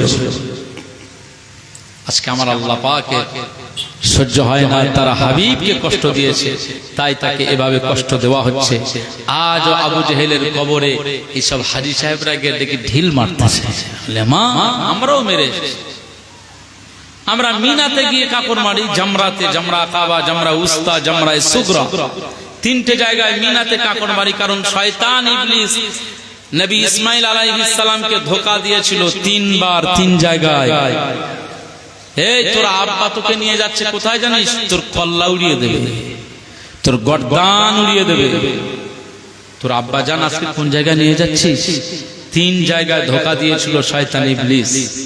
এই ধোঁকা দেওয়ার জায়গাটা আজ সেখানে এরকম পিলার করা রয়েছে, চিহ্নিত করা আছে, জামরা বলা হয়। হাজী সাহেবদের কাকর মারাটা কি ওয়াজিব করে দিয়েছে। একবার জোরে বলুন সুবহানাল্লাহ। পৃথিবীর জমিনে কিয়ামত পর্যন্ত যত হাজিরা হজ করতে যাবে, তো মিনাতে তাদের জামরায়ে আকাবা, জামরায়ে উস্তা, জামরায়ে সুগরা, এই তিনটে শয়তানকে কাকর মারা হয়। আসলে এখানে আমরা অনেকেই সেখানে গিয়ে দেখছি যে অনেক মানুষ রাগে না এরকম কাকর ছুড়ে একদম হুঁশ করে মারতেছে এরকম। আসলে সে মনে করছে যে আমি শয়তানের মেরে ফেলেছি, কিন্তু আসলে সেটা নয়। শয়তানের এখানে শয়তানের লাগা ব্যাপারটা নয়, শয়তানের শরীরে আঘাত হওয়া এইটা ব্যাপার নয়। এই কাকর নিক্ষেপ করার কাকর নিক্ষিপ্ত বিষয়টা আল্লাহ আমাদের জন্য এই জন্য ওয়াজিব করেছেন যে পৃথিবীর এই উম্মাদগুলো যে আমার নবী ইব্রাহিম আলাইহিস সালাম আমার নবী ইসমাইল আলাইহিস সালামকে যেভাবে শয়তান ইবলিস চক্রান্ত করতে চেয়েছিল, আমার পরীক্ষা থেকে নবী ইব্রাহিমকে ফেল করার যে চক্রান্ত করেছিল, নবী ইসমাইল তাতে পানি ঢেলে দিয়েছে। নবী ইসমাইল আলাইহিস সালাম সেখানে বারে বারে শয়তানকে একেবারে শয়তানকে ধিক্কার জানিয়ে সে তার আব্বার সঙ্গে সে কুরবানি হওয়ার জন্য প্রস্তুত নিয়েছিল। একবার জোরে বলুন সুবহানাল্লাহ। সেই জায়গায় আমি আমার নবী উম্মত আমার হাবিবের উম্মতে মুহাম্মাদীদের জন্য সেই হজের জন্য এটা একটা নিদর্শন রেখেছি, তারা হজ করতে আসবে তো মিনাতে তারা কাঁকর মারবে। কাঁকর মারাটা ওয়াজিব। আসলে এই কাঁকর মারার মাধ্যমে ধিক্কার জানানো হয়। শয়তান সে দেখবে আর কষ্ট পাবে যে আমি কি ভুল কাজ করেছিলাম, আমি কি অন্যায় করেছিলাম, নবী ইসমাইলকে কেন বাধা দিয়েছিলাম, আজকে যদি বাধা না দিতাম তো এই উম্মতে মুহাম্মাদীরা আজকে আমাকে এমন কাকর মেরে ধিক্কার জানাতো না। তো সেই জায়গায় আমরা সবাই কাকর মেরে আসছি, অনেক মানুষ সেখানে রাগে মারতে চায়, তো মিনাতে কাকর মারা হয় দেখেছি, কিন্তু বদরের এই জায়গায় এসে দেখছি যে এই কবরের উপরে সব পাথর মারছে, কেউ ইট ছুঁড়ে মারতেছে। তা বললো যেটা আবু জেহেলের কবর। কত ধিক্কৃত অবস্থায় চিন্তা করে মুসলমান ছেলেরা, হে নবীর উম্মত উম্মতিরা, আজ আমি একটা কথা বলতে যে আজ এত বড় জায়গায় চলে এসেছে। হে নবীর উম্মত উম্মতিরা, শুনে রাখো, আজ ১৫০০ বছর পরে আমরা যারা এখন উম্মত করি, উম্মত দাবি নিয়ে আমরা চলার চেষ্টা করি, উম্মত হওয়ার পরিচয় আমরা দিতে চাই। মনে রাখবেন, উম্মতের পরিচয় দিতে গেলে কয়েকটি শর্ত আপনাকে মানতে হবে। ১ নাম্বার শর্ত হলো কোরআন আপনাকে ফলো করে চলতে হবে। ২ নাম্বার শর্ত হলো মুস্তাফার আদর্শ নিয়ে আপনাকে চলতে হবে। ২টা জিনিস যদি আপনি আপনার চরিত্রের মধ্যে আঁকড়ে ধরে থাকতে পারেন তো আমার নবীজি বাগ জানিয়ে দিয়েছে, এই পৃথিবীর মানুষেরা তারাকতু ফীকুম আমরাইনি লান তাদিল্লু মা তামাসসাকতুম বিহিমা কিতাবাল্লাহ ওয়া সুন্নাত রাসূলিহি। পৃথিবীর জমিনে ১৫০০ বছর পরে আমার উম্মত উম্মতি তোমরা যারা আসবে, আমি রাসূলুল্লাহ জানিয়ে দিলাম, তোমাদের কাছে অনেক নেতা সামনে চলে আসবে, অনেক ধোঁকাবাজরা চলে আসবে, অনেক দলবদ্ধ চলে আসবে। আমি রাসূলুল্লাহ সাল্লাল্লাহু আলাইহি ওয়াসাল্লাম জানিয়ে দিলাম, না না না, তোমাদের জাহান্নামী আমি করতে চাই না, তোমরা জাহান্নামী হয়ে যাও। আমি রাসূলুল্লাহর এটা পছন্দ নয়। তাই আমি রাসূলুল্লাহ তোমাদের জানিয়ে দিলাম, একটা হলো একটা কিতাব তোমাদের জন্য রেখে যাচ্ছে, সেই কিতাবটার নাম হলো কোরআনুল কারীম। ২ নাম্বার আমার আদর্শ সুন্নাত হাদিসে পাক আমি তোমাদের জন্য রেখে যাচ্ছে। এই 2টা জিনিস তোমরা ফলো করে চলবে। তো না, এই 2টা জিনিস ফলো করে চললে মুস্তাফার আদর্শ পেয়ে যাবে। রাসূলুল্লাহর আদর্শ পেয়ে যাবে, হুজুরে পাকের আদর্শ পাবে। এই আদর্শ অনুযায়ী যদি চলতে পারো, জীবনে তোমরা পথভ্রষ্ট হবে না, গোমরাই হবে না। দাজ্জাল এই জমিনের উপরে আসবে না, আসবে না? এই পদ্মপুকুরে আসবে না নারায়ণপুর থেকে ঘুরে চলে যাবে? হ্যাঁ, দাজ্জাল নারায়ণপুর থেকে ঘুরে চলে যাবে না এই পদ্মপুকুরে আসবে? আমার ভাই, আপনার বাড়িটা কোথায়? এখানে ওই ভাইটা, ওই যে ভাইটা আপনার এখানে বাড়ি। এই বালাটা আপনি কবে থেকে পড়ছেন? রাগ করবেন না, সবার সামনে আমি বলছি, মানে রাগের ব্যাপার নয়। এই বালাটা খুলে ফেলবেন। রাসূলুল্লাহর আদর্শের মাহফিলে এসেছেন, আপনি দামি ঘড়ি পড়েন, এতে স্টাইলেরও কাজ হবে, সময় দেখারও কাজ হবে। খবরদার বালা পড়বেন না। আর ছেলেরা যারা আছেন আপনাদের বলছি, কানে মাকড়ি পড়বেন না। আর সুন্নাতটা জলাঞ্জলি আমাদের দ্বারাই হচ্ছে। বিধর্মীরা সুযোগ পাচ্ছে, অন্যরা সুযোগ পেয়ে যাচ্ছে, মুস্তাফার সামনে তারা গালি গাচ্ছে। নিজের চরিত্রের মধ্যে মুসলমানিত্বের যে পরিচয়টা আমরা এখনো তৈরি করতে পারলাম না। মুসলমান ছেলেরা, হে নবীর উম্মত উম্মতিরা, খুব খেয়াল করে শুনুন। আমার আল্লাহ পাক বলেছেন, আমার হাবিবকে আমি মর্যাদা দিলাম, আমার হাবিবের উপরে সবকিছু ছেড়ে দিলাম। আমার হাবিব যেটা বলে সেটা পালন করো, আমার হাবিব যেটা তোমাদের নিষেধ করে সেটা বর্জন করো। আমার হাবিব সম্পর্কে আমি আল্লাহ কোরআনুল কারিমে আয়াত নাযিল করে দিলাম। 28 পারাতে আমার আল্লাহ এই আয়াতটা নাযিল করলেন, মা আতাকুমুর রাসূলু ফাখুযুহু ওয়া মা নাহাকুম আনহু ফান্তাহু। আমার আল্লাহ পাক বলেছেন পৃথিবীতে আমার হাবিব আপনাদের যেটা বলে আপনারা সেটা গ্রহণ করুন, আমার হাবিব মুস্তাফা যেটা আপনাদের নিষেধ করে সেটা আপনারা বর্জন করুন। আল্লাহ পাক বলেন মুস্তাফার কথা মোতাবেক যে কাজটা তোমরা করবে সেটা যদি মুস্তাফার কথার সাথে মিলে যায়, আর আমার মুস্তাফার যেটা নিষেধ তোমাদের সেই নিষেধাজ্ঞা বাণীটা যদি বর্জন করো, মুস্তাফার নিষেধাজ্ঞা বাণীর সাথে যদি তোমার কাজটা মিলে যায়, আমি আল্লাহ পাক জানিয়ে দিলাম, হে বান্দা বান্দিরা, আমার বান্দা হতে চাও, আমার গোলাম হতে চাও, আমার চাকর হতে চাও, আমার বান্দা হতে চাও, আমার গোলাম হতে চাও, আমার চাকর হতে চাও, আমার আব্দ হতে চাও, আমি আল্লাহ পাক জানিয়ে দিলাম, আমার মুস্তাফার কথা মোতাবেক জিন্দেগি পরিচালনা করলে আমি আল্লাহ পাক জানিয়ে দিলাম আপনাকে আমি আল্লাহ বান্দা বলে কবুল করে নেব। জোরে বলতে পারলেন না? রাসূলুল্লাহ সাল্লাল্লাহু আলাইহি ওয়াসাল্লাম হুজুর পাক আমাদের যেটা বলেছেন আমরা যদি সেইভাবে চলি তো আল্লাহ বলছেন আপনাকে আমি বান্দা বলে কবুল করে নেব। রাসূল যেটা নিষেধ করেছেন সেইভাবে যদি আপনারা নিষেধ বাণীগুলো শোনেন, আমি আল্লাহ পাক বলছি আপনাকে বান্দা হিসাবে কবুল করে নেব। রাসূলুল্লাহর আদেশ হয়েছে না হয়নি? ইন্তেকালের আগে রাসূলুল্লাহ তখন পা হেঁচড়ে ওই মসজিদে নববী শরীফে আসতেন, যে জায়গাটা রওজা, যে জায়গাটা রাসূলুল্লাহর রওজা মানে কবর মুবারক, বুঝতে পারছেন? বুঝতে পারছেন আপনারা? ওই কবর মুবারকটা যে জায়গায়, ওইটাই কিন্তু আম্মাজান আয়েশা হুজুরের বাড়ি ছিল। একবার জোরে বলুন সুবহানাল্লাহ। আজকে আমি আব্দুল মুনাইম এই যে স্টেজে ওয়াজ করতে করতে, মিম্বারে এখানে ওয়াজ করতে করতে, ধরুন সাপোজ আমার এই মুহূর্তে ইন্তেকাল হয়ে গেছে, তবে ওয়াজ নসিহত আল্লাহ আল্লাহ রাসূলের বাণী বলতে বলতে, কোরআন তেলাওয়াত করতে করতে, জিকির করতে করতে, কালেমার জিকির করতে করতে আল্লাহ যেন আমাদের মউত দান করেন, বলুন আল্লাহুম্মা আমিন। এরকম ওয়াজ করতে করতে বহু আলেম ওলামারা ইন্তেকাল হয়েছে। মসজিদের নামাজের ইমামতি করতে করতে বহু ইমামরা ইন্তেকাল হয়ে গিয়েছে। এই মরণটা হচ্ছে ভালো একটা মরণ, ভালো মউত। একবার ছুড়ে বলুন সুবহানাল্লাহ। এরকম মউত আল্লাহ দান করেন। তো আমি যদি এখন মউত বরণ করি, আপনারা আমাকে কি এই পদ্মপুকুরেই রেখে দেবেন, না আমার কন্টাক্ট নাম্বার বা আমার সাথীরা যারা আছেন এনাদের সাথে একটু আলোচনা করে নিয়ে আমার বাড়ি খবর দিয়ে, সংবাদ দিয়ে আমার এখান থেকে একটা গাড়িতে করে তুলে আমার লাশটা আমার গ্রামে পাঠাবেন? কোনটা করবেন? আমার লাশটা আমার গ্রামে পাঠিয়ে দেবেন না? আমার বাড়ির মানুষরা আমার লাশটাকে নিয়ে গোসল দিয়ে, আমার ছেলেরা মেয়েরা সব কাঁদবে, বিবিরা কাঁদবে, সব কাঁদবে, আমার লাশটাকে গোসল দিয়ে আমার লাশটা জানাজা হয়ে আমাদের এলাকার আমাদের নিজস্ব যে কবরস্থান সেই কবরস্থানে আমাকে দাফন করবে।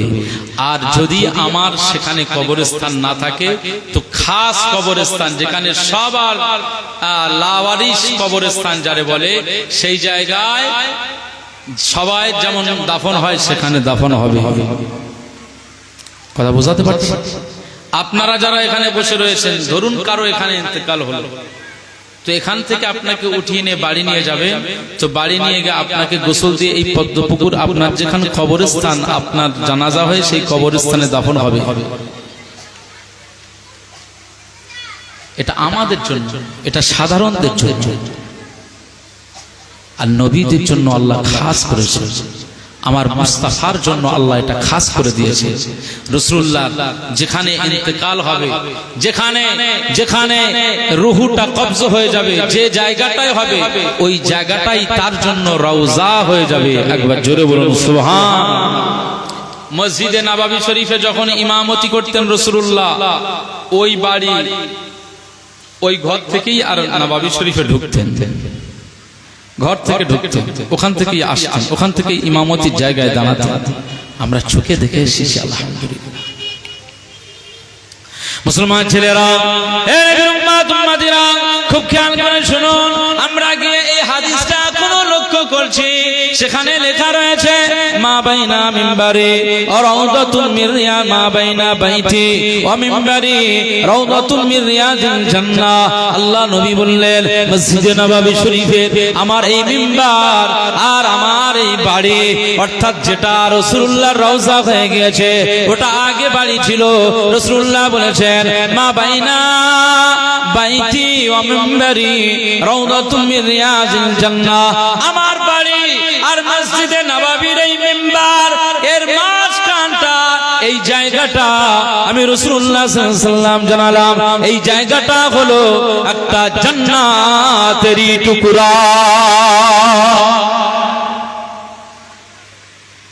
রাসূলুল্লাহ ওখান থেকে ঢুকতেন আসতেন, তো শেষ সময়ে ইন্তেকালের আগে এত শরীর অসুস্থ, ঠিকঠাক ভাবে পা আর ফেলতে পারছে না, নুরানি কদম মুবারক সাহাবীর কাঁধে ভর করে করে আসছেন, পা হেঁচড়ে যাচ্ছে। মসজিদে নববী শরীফের ভিতরে ঢুকলেন, নামাজ আদা করলেন, এরপরে শেষ ওসিয়াত করছেন সাহাবীরা, হ্যাঁ বন্ধু তার বন্ধুর কাছে চলে যাবে। তো আমি রাসূলুল্লাহ সাল্লাল্লাহু আলাইহি ওয়াসাল্লাম আজ আপনাদের জন্য শেষ ওসিয়াত করছি, আপনারা আসসালাত আসসালাত আসসালাত আমা মালাকাত আইমানুকুম, পৃথিবীর জমিনে আমার উম্মত উম্মতি, মনে রেখো নামাজ নামাজ নামাজ। রাসূলুল্লাহ এই শেষ ওসিয়াত করেছেন, নামাজ ছাড়বে না, নামাজের পাবন্দি হবে, নামাজ থেকে মাহরুম হবে না, সালাতের পাবন্দি হবে। রাসূলুল্লাহর জবানের এই কথাটা আমরা কয়জন পদ্মপুকুরের ছেলেরা মেয়েরা ঘরের মানুষেরা আমরা মানি, কতজন আমরা পালন করি? মুসলমান, আল্লাহ রসুল বলেছেন মানতে হবে, আর আমার আল্লাহ পাকের অর্ডার, আমার রসুল যেটা বলছেন সেটা শুনতে হবে। যদি শুনতে পারো তো আমার বান্দা বলে কবুল করে নেব। মুসলমান ছেলেরা,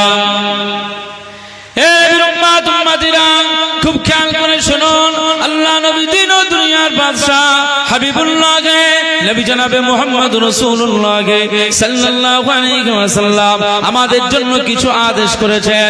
যেমন একটা আদেশ করলেন, পৃথিবীর জমিনে মক্কা নগরে শহরে বাড়িতে গ্রামে বিভিন্ন জায়গায় মক্কাবাসীরা আমার জাতিরা তারা সব মদ পানে তারা অভ্যস্ত ছিল, এই মদ পানে তারা মাতাল হয়ে থাকতো।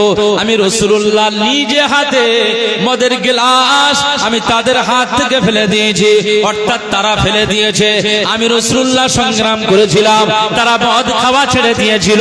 মক্কার জমিনে এই কঠোর সংগ্রাম আমি সংগ্রাম করেছিলাম, মদ খেলে হবে না, মাতাল হলে হবে না, মাতলামি বাদ দিতে হবে। মদ খেলে বিবেক নষ্ট হয়ে যায়, মদ খেলে মস্তিষ্ক খারাপ হয়ে যায়, মদ খেলে মাতাল হয়ে রাস্তাঘাটে শুয়ে থাকতে হয়। আমি রাসূলুল্লাহ সাল্লাল্লাহু আলাইহি ওয়াসাল্লাম আজ আমার মিশন ছিল আমার জাতি যেন মদ না পান করে। আমি রাসূলুল্লাহ মদটাকে আমি বয়কট করে দিয়েছিলাম, মদটাকে আমি নিষেধ করে দিয়েছিলাম, মদ আমি শহর নগর থেকে বার করে দিয়েছিলাম।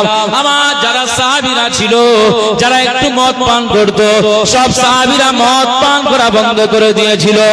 এ নবীর উম্মত উম্মতিরা, আল্লাহ নবী পাক জবানে জানিয়ে দিয়েছে, আমার এই আদেশটা হলো ১,৫০০ বছর পরের এই পদ্মপুকুরের উম্মত উম্মতিরা, আজ তোমরা যারা সাধারণ দুনিয়ার নেতার মিছিল মিটিং এ যাও, বিভিন্ন জায়গায় ভোটের সময় আসলে আনন্দ ফুর্তি করো, বিভিন্ন জায়গায় মিটিং মিছিল হলে বিভিন্ন জায়গায় তোমরা গোল টেবিল করে মদের আসর বসাও, মদের চুমুক লাগাও, এমনকি তোমরা একসঙ্গে ফ্রেন্ডশিপ করার জন্য, বন্ধুত্ব আরো বড় করার জন্য টাকা পয়সা খরচ করে কলকাতার বিভিন্ন নাইট ক্লাবে চলে যাও, কলকাতার বিভিন্ন রেস্টুরেন্টে চলে যাও, সেখান থেকে তোমরা মদ পান করে চলে আসো। আমি রাসূলুল্লাহ সাল্লাল্লাহু আলাইহি ওয়াসাল্লাম বললাম, এটা তোমাদের আদেশ দিলাম। ১,৫০০ বছর আগে আমার জামানায় কোন মানুষ যেমন মদ খাবে না, ঠিক 1500 বছর পরেও আমার কোন উম্মতিও যেন মদ পান না করে। যদি বলেন না সুবহানাল্লাহ। এটা আমার একটা নিষেধ বাণী, আমি আদেশ করছি, এটা তোমরা পালন করো। মুসলমান ছেলেরা, এ নবীর উম্মত উম্মতিরা, কোরআনের ভাষায় ইয়াসআলুনাকা আনিল খামরি ওয়াল মাইসির, আমার আল্লাহ পাক বলছেন, এ আমার হাবিব, এ আমার মুস্তাফা, মক্কার জনগণেরা আপনার কাছে মদ সম্পর্কে জিজ্ঞাসা করে, আপনার কাছে মদের বিষয়ে তারা জিজ্ঞাসা করে, মদের ভালো দিক, মদের খারাপ দিক, মদের মন্দ দিক, মদের ভালো দিক, এই বিষয়ে তারা জিজ্ঞাসা করে। ইয়াসআলুনাকা আনিল খামরি ওয়াল মাইসির, তারা এর সাথে জুয়ার বিষয়টাও জিজ্ঞাসা করে, মদের সাথে জুয়া খেলার বিষয়টাও তারা জিজ্ঞাসা করে। আমার হাবিব, আপনি তাদেরকে বলে দেন, আপনি তাদেরকে শুনিয়ে দেন। ইয়াসআলুনাকা আনিল খামরি ওয়াল মাইসির কুল ফীহিমা ইসমুন কাবীরু ওয়া মানাফিউ লিন-নাস, আমি আল্লাহ পাক জানিয়ে দিলাম, আপনি জগৎবাসীকে লক্ষ্য করে বলুন, মনুষ্য জাতিকে লক্ষ্য করে বলুন, তাদেরকে জানিয়ে দিন ওয়া মানাফিউ লিন-নাস, এটা মানুষের জন্য কিছুটা উপকার হলেও আমি আল্লাহ পাক জানিয়ে দিলাম ওয়া ইসমুহুমা আকবার, এর ভিতরে খারাপ দিকটা বড় বেশি রয়েছে। মানাফিউ লিন-নাস, মানুষের জন্য এটা কিছুটা উপকার আছে, কিন্তু ওয়া ইসমুহুমা আকবার, এর গুনাহটা বেশি, এর মন্দ দিকটা বেশি, এর খারাপিটা বেশি। আল্লাহ পাক বলছেন, হাবিব আপনি ওদেরকে বলে দিন মদ যেন তারা না পান করে।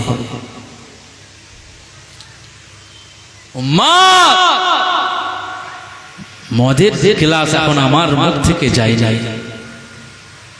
বহু ছেলেরা এখন আপনার বিয়ে শাদীর মাহফিল গুলো হয়, বিয়ে শাদীর অনুষ্ঠানের আগের রাত্রে সব বন্ধুরা এক জায়গায় জড়ো হয়, হ্যাঁ আনন্দ ফুর্তির নামে অনেক জায়গায় এরকম ডিজে গান চালিয়ে দেয়, সেই বাড়ির ভিতরে গান চলতেছে। কেউ আবার বিভিন্ন গায়িকা নায়িকা, বড় বড় যাদের টাকা পয়সাওয়ালা মালিক যারা হয়েছেন, মুসলমান ঘরের যারা একটু ধনী হয়ে গিয়েছেন, আল্লাহ যাদের একটু টাকা দিয়েছে, তাদের কাছে ইসলাম কি ওসব না, নতুন করে সংস্কৃতি বানাতে হবে। বিয়ের আগের রাত্রে বাড়ি এরকম স্টেজ করে বিভিন্ন সব অর্কেস্ট্রা টিম ঢুকিয়ে নিয়ে আসে, আনন্দ ফুর্তি চলতেছে, মদ চলছে, জুয়া চলছে। এই জাতি সে যদি বলে যে আমি উম্মাত আল্লাহর দরবারে, সে কি উম্মাত বলে বিবেচিত হবে নাকি? হবে? হবে না। এজন্য সাবধান হতে হবে। রাসূলুল্লাহ বলেছেন 1 নাম্বার নামাজ আদা করবে, তারপরে রাসূলুল্লাহ বললেন মদ পান করবে। কোরআনের ভাষায় ওয়াল মাইসির, আল্লাহ পাক বলছেন যে এই জুয়াটাও আমি আল্লাহ নিষেধ করলাম। রাসূলুল্লাহ বললেন জুয়া খেলাটাও বন্ধ করতে হবে। দেখবেন আমাদের বিভিন্ন জায়গায় চায়ের দোকানে, ছোট ছোট মুদিখানার দোকানে দেখবেন একটু কাস্টমার খরিদ্দারের ভিড় বাড়ানোর জন্য একটা ক্যারাম বোর্ড লাগিয়ে আসে না নেই? ক্যারাম বোর্ড লাগানো আসে না নেই? আপনারা কথা বলছেন না কেন? হ্যাঁ না একটু বলেন, আপনারা একটু হ্যাঁ না সাইসো দিলে কি কেমন হবে? আর যদি বলেন যে আমার কথাবার্তায় কি কষ্ট পাচ্ছেন নাকি? হ্যাঁ মুসলমান তো বিভিন্ন দোকানে ক্যারাম বোর্ড লাগিয়ে দেয়, আবার কেউ লুডু গুটি ওখানে বার করে দেয়। ওরা যতক্ষণ খেলবে তার মাঝখানে 2-4টে চা বিক্রি টিক্রি হবে, ডিম সেদ্ধ হবে, এরকম আসে না নেই? আরে সামান্য একটা ডিম দেওয়া দেবী খেলা হয়, হয় না? হয় না? ক্যারাম বোর্ড খেলা, লুডু খেলা, গুটি খেলা, এগুলো হয় না? হয় না? ওই একটা ডিমও যদি খেলা হয়, জুয়া খেলা হয়, ওই একটা ডিম আর 1 কোটি টাকার জুয়া দুটি সমান অপরাধী হবে।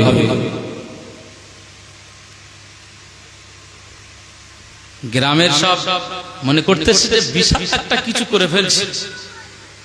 হ্যাঁ, নবীজি রয়েছে, কবরে যাব, আমার নবীজি আমার নেতা আছে, সোজা সাপটা বলে দেবে আল্লাহ এই যে আব্দুল মুনাইম চলে এসছে, একটু ব্যবস্থা করে দাও, হয়ে যাবে সব জান্নাত নাকি? সহজ নয়।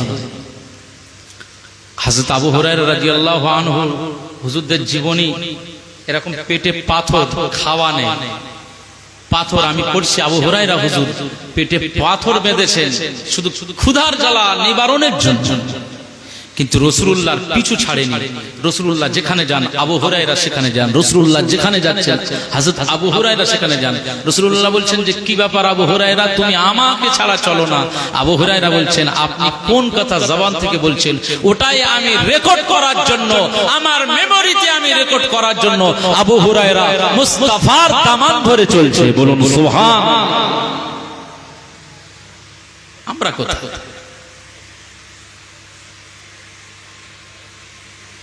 মুসলমান ছেলেরা, হে নবীর উম্মত উম্মতিরা, খুব খেয়াল করে শুনুন। আমার আল্লাহ পাক কুরআনুল কারীমে জানিয়ে দেন, মা আতাকুমুর রাসূলু ফাখুযুহু ওয়া মা নাহাকুম আনহু ফান্তাহু। আমার আল্লাহ পাক জানিয়ে দিয়েছেন আমার হাবিব আমার মুস্তাফাকে আমি দামি করলাম, মুস্তাফাকে সম্মানী বানালাম, মুস্তাফাকে তোমাদের নেতা বানিয়ে দিলাম, মুস্তাফাকে তোমাদের রাহবার বানিয়ে দিলাম। আমার হাবিব নবী তোমাদের কাছে যেটা আদেশ করে আদেশটা গ্রহণ করে নাও, যেটা নিষেধ করে সেটাকে বর্জন করে নাও। পৃথিবীর জমিনে আমার মুস্তাফার কথাটাকে যে মেনে নিয়েছে, আমার মুস্তাফার নিষেধটা যে বর্জন করেছে, ওই ব্যক্তিটাকে আমি আল্লাহ বান্দা বলে কবুল করে নেব। জোরে বলেন না সুবহানাল্লাহ। আমার মাওলানা সাহেব ভাই, আপনি ওখানে বসছেন কেন? এখানে আসেন, আমি ভালো করে আমার এই পিছনের ভাই ফুরফুরা শরীফে আমরা একসঙ্গে পড়াশোনা করেছি, ওই পিছনের ভাইটা একটু আপনারা সব সিনিয়র মানুষ, এখানে অনেক মানুষ বসে রয়েছে, কিন্তু তবুও আমি যেহেতু আমন্ত্রিত বক্তা তাই আপনাদের এই সামনে এত উঁচুতে বসে আলোচনা করছি। তবে ভালোবাসার নজরে দেখবেন, ছেলে মনে করেন, ভাই মনে করেন, আলোচনা এইভাবে একটু শোনেন। হ্যাঁ, আমরা এই জিনিসগুলো যে বিশাল অহংকার তাকাব্বুরি এটা নয়, হাযা মিন ফাদলি রাব্বি, এটা আমার রবের পক্ষ থেকে আমার আল্লাহর ইচ্ছে। এখানে অহংকার তাকাব্বুরি, হ্যাঁ এখানে আমি বক্তা ওয়াজ করি বিশাল ব্যাপার নয়, ওয়াজ করাটা বড় ব্যাপার নয়, বরং ওয়াজের সঙ্গে নিজেকে আমলে ডুবিয়ে রাখা, এর নাম হচ্ছে একজন প্রকৃত মানুষ। আল্লাহ পাক বলছেন আতা'মুরুনান নাস বিল বিররি ওয়া তানসাউনা আনফুসাকুম, তুমি মানুষদেরকে শুধু ওয়াজ করছো, মানুষদিগকে শুধু বর্ণনা করছো, অথচ তুমি নিজের আমলের ক্ষেত্রে একেবারে দ্বিধাহীন, তুমি ভুলে রয়েছো, নিজে আমল করছো। এই মাইকের সামনে বড় কথা বলা, ওয়াজ করা, বক্তব্য দেওয়া এইটা বড় বিষয় নয়, আমলে ডুবে থাকা এইটার নাম হচ্ছে বড় বিষয়। তাকওয়াওয়ালা হওয়া, মুত্তাকি হওয়া, আল্লাহকে ভয় করা, এইটাই হচ্ছে সবচেয়ে বড় বিষয়।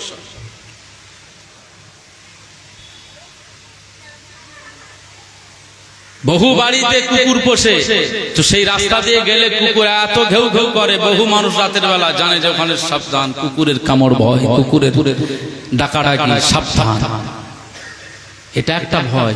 এটা কি ভয় না? ভয় না। আর রাতের বেলায় যারা নিজের গুনাহ মাফের জন্য গুনাহ হয়ে গিয়েছে, আমি আখিরাতে আল্লাহর সামনে কিভাবে দাঁড়াবো, আমার আল্লাহ পাকের দরবারে আমি কিভাবে দাঁড়াবো, এই যে ভয়টা করে, এর নাম হচ্ছে তাকওয়া। আল্লাহ পাক বলছেন অলিবাসুত তাকওয়া যালিকা খায়র। পৃথিবীর মধ্যে লেবাস তো ওই লেবাস, পোশাক তো ওই পোশাক, যার ভিতরে তাকওয়ার লেবাস রয়েছে, যালিকা খায়র, এটাই হচ্ছে উত্তম লেবাস। একবার জোরে বলুন সুবহানাল্লাহ। আমাদেরকে সেইভাবে চলতে হবে। একটু মহব্বতের সঙ্গে দরুদ শরীফ আল্লাহুম্মা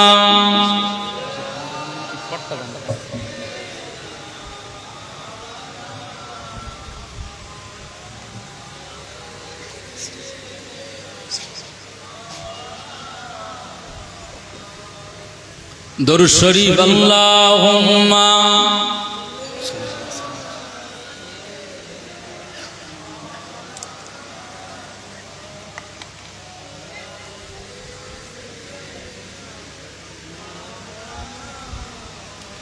আমি যে এই ড্রিঙ্ক করলাম, এই পানিটা যেহেতু বসা অবস্থায় করলাম, বহু ছেলেরা আছেন বহু মেয়েরা আছেন দাঁড়িয়ে ঢক ঢক করে খেয়ে নেয়, খায় না খায় না।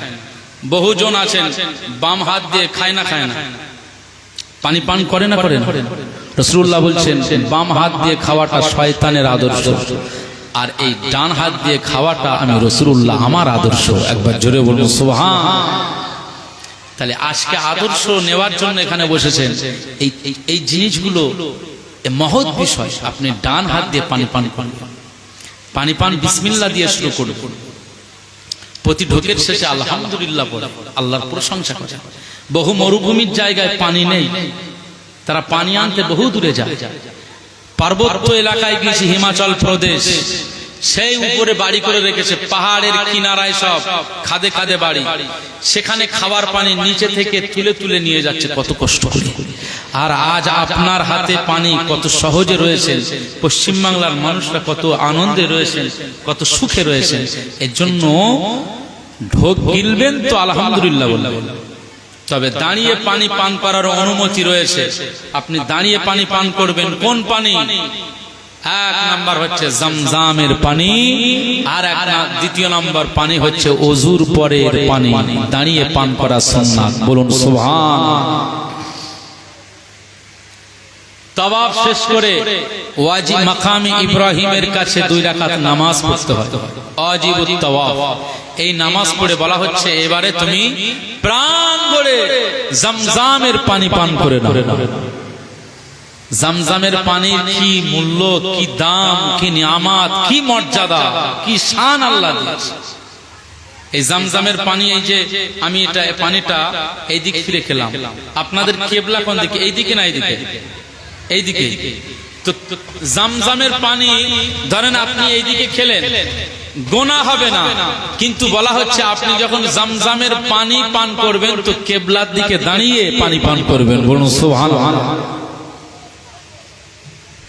মুসলমান ছেলেরা, এ নবীর উম্মত উম্মতিরা, খুব খেয়াল করে শুনুন। জমজমের পানি যখন পান করবেন নিয়াত করে নেবেন, আপনার শরীরে অনেক রোগ রয়েছে, অনেক বড় বড় রোগ রয়েছে, অনেক ছোট ছোট রোগ রয়েছে। আপনি জমজমের পানি যখন পান করবেন তো সেই সময় আপনি নিয়াত করবেন, আল্লাহুম্মা ইন্নী আসআলুকা ইলমান নাফিআ ওয়া রিজকান ওয়াসিআ ওয়া শিফাআন মিন কুল্লি দা। আপনি যখন এইভাবে নিয়াত করে জমজমের পানি পান করবেন, জমজমের পানি আপনি পিলাবেন, জমজমের পানি পান করবেন, আর আপনি যখন এমন নিয়ত করবেন, আল্লাহ আপনার এই দুনিয়াবি রহমতি এই পানিটা আমি পান করছি, এই পানি পান করার বরকতে আমার শরীর থেকে আল্লাহ রোগ দূর করে দেন, রোগ মুসিবত দূর করে দেন, ভিতরে যত কষ্ট রয়েছে, যাতনা রয়েছে, সব যন্ত্রণা দূর করে দেন। আল্লাহ চাইলে জমজমের পানির বরকতে আপনার শরীরে রোগ আমার আল্লাহ শিফা করে দেবে। যদি বলতে পারলেন না, মক্কা শরীফে যারা যায় তাদের জিজ্ঞেস করবেন, বাড়ি থেকে রোগ নিয়ে যায়, ওখানে গিয়ে এই জমজমের পানি পান করলে বলে আমাদের শরীরে যেন আর কোনো রোগ শোক কিছু মনেই হয় না। যা ট্যাবলেট বাড়ি নিয়মিত খেত সেখানে অনিয়মিত না খেলেও চলে, তাই না? ইনি হজপাকের সময় এনার ইনসুলিন নিতে হয়, সুগার। চিন্তা করেন, যাকে প্রত্যেক দিনে ইনসুলিন নিতে হতো, যাকে প্রত্যেক দিনের রুলস অনুযায়ী কোনোদিন বাদ যেত না, যাকে ইনসুলিন নেওয়ার ব্যবস্থা করতে হয়, ওই ব্যক্তিটা সেই সময় হজের সময় কোনো ইনসুলিন নেয়নি। আমরা বললাম লাগবে না, চলেন মক্কাতে চলেন, জমজম রয়েছে, বড় ইনসুলিনের ব্যবস্থা জমজমের মাধ্যমেই হবে। তো হাজী সাহেব রয়েছে এখানে, আপনি জিজ্ঞাসা করেন, ওখানে উনি বলছেন যে আমার এখানে এসে কোনো ইনসুলিনের প্রয়োজন হয় না, আল্লাহ যেন আমাকে শেফার মধ্যেই রেখেছেন, বলুন সুবহান। আল্লাহ জমজমের এত বরকত রেখেছে। তো রাসূলুল্লাহর আদর্শ মোতাবেক আমাদের জীবন যাপন করতে হবে, মুস্তাফার আদর্শ নিয়ে আমাদের চলতে হবে। দরুদ শরীফ আল্লাহুম্মা সাল্লি আলা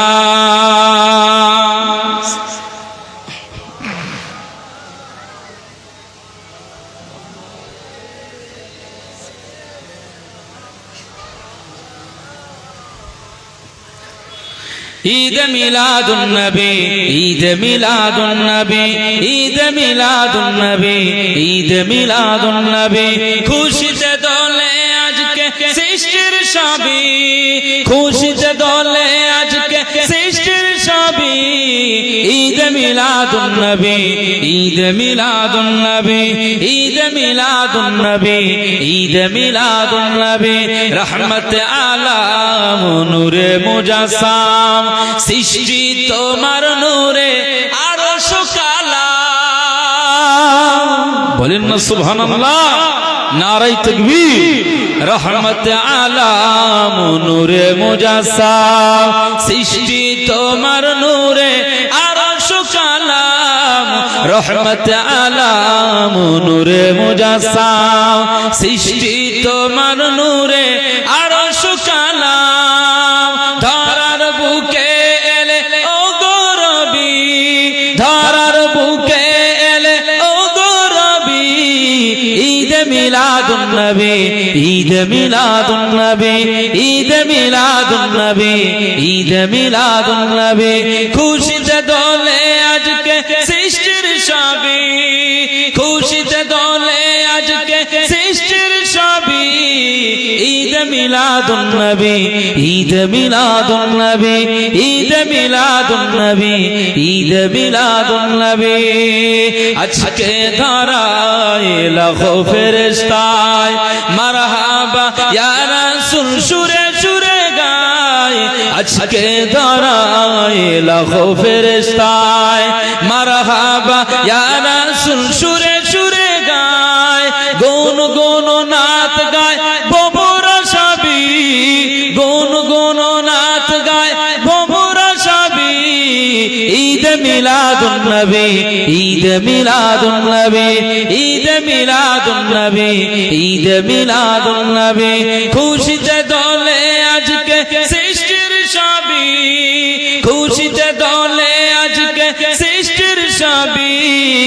ঈদ মিলাদুন নবী, ঈদ মিলাদুন নবী, ঈদ মিলাদুন নবী, ঈদ মিলাদুন নবী। আল্লাহুম্মা সাল্লি আলা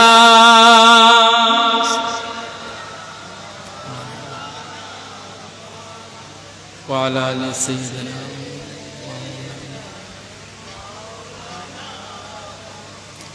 ধন্য মা আমিনা পেয়ে শাহে মদিনা, ধন্য মা আমিনা পেয়ে শাহে মদিনা। যার প্রেমে এ নিখিল হলো যে দিওয়ানা। বলেন না সুবহানাল্লাহ, আওয়াজ দিয়ে হয় না? ধন্য মা আমিনা পেয়ে শাহে মদিনা, যার প্রেমে এ নিখিল হলো যে দিওয়ানা। ধন্য মা আমিনা পেয়ে শাহে মদিনা, যার প্রেমে এ নিখিল হলো যে দিওয়ানা। সব নবীদের মাঝে তব ছবি, সব নবীদের মাঝে তব ছবি। ঈদ মিলাদুন নবী, ঈদ মিলাদুন নবী, ঈদ মিলাদুন নবী, ঈদ মিলাদুন নবী। খুশিতে দোলে আজকে সৃষ্টির সবই, খুশিতে দোলে আজকে সৃষ্টির সবই। ঈদ মিলাদুন নবী, ঈদ মিলাদুন নবী, ঈদ মিলাদুন নবী, ঈদ মিলাদুন নবী। আল্লাহুম্মা সাল্লি আলা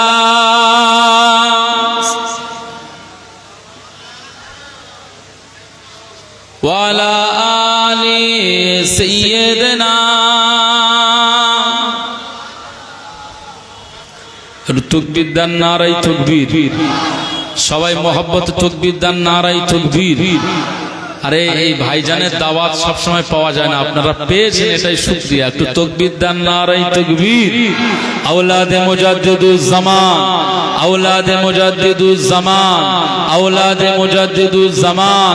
পীরজাদা আলহাজ হযরত মাওলানা জুনায়েদ সিদ্দিকী ভাইজান হুজুর কিবলা, পীরজাদা আলহাজ হযরত মাওলানা পীরজাদা জুনায়েদ সিদ্দিকী ভাইজান হুজুর কিবলা। সিলসিলায়ে ফুরফুরা শরীফ, সিলসিলায়ে মুজাদ্দিদ মুজাদ্দিদুজ জামান নারে তাকবীর। পদ্মপুকুর গ্রামের বার্ষিক মিলাদুন নবীর জলসা, পদ্মপুকুর গ্রামের বার্ষিক মিলাদুন নবীর মাহফিল, মিলাদে মুস্তাফা, মিলাদে মুস্তাফা। আমরা হুজুর এখানে আসবেন তো? এখন আসবেন? আসবেন? আচ্ছা আচ্ছা, তাকবীর দান, নারাই তাকবীর।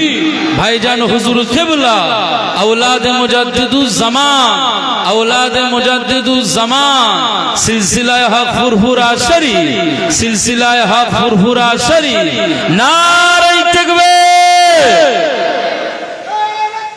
আল্লাহু আকবার।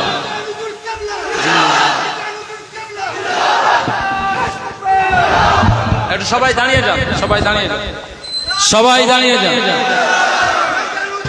জিন্দাবাদ।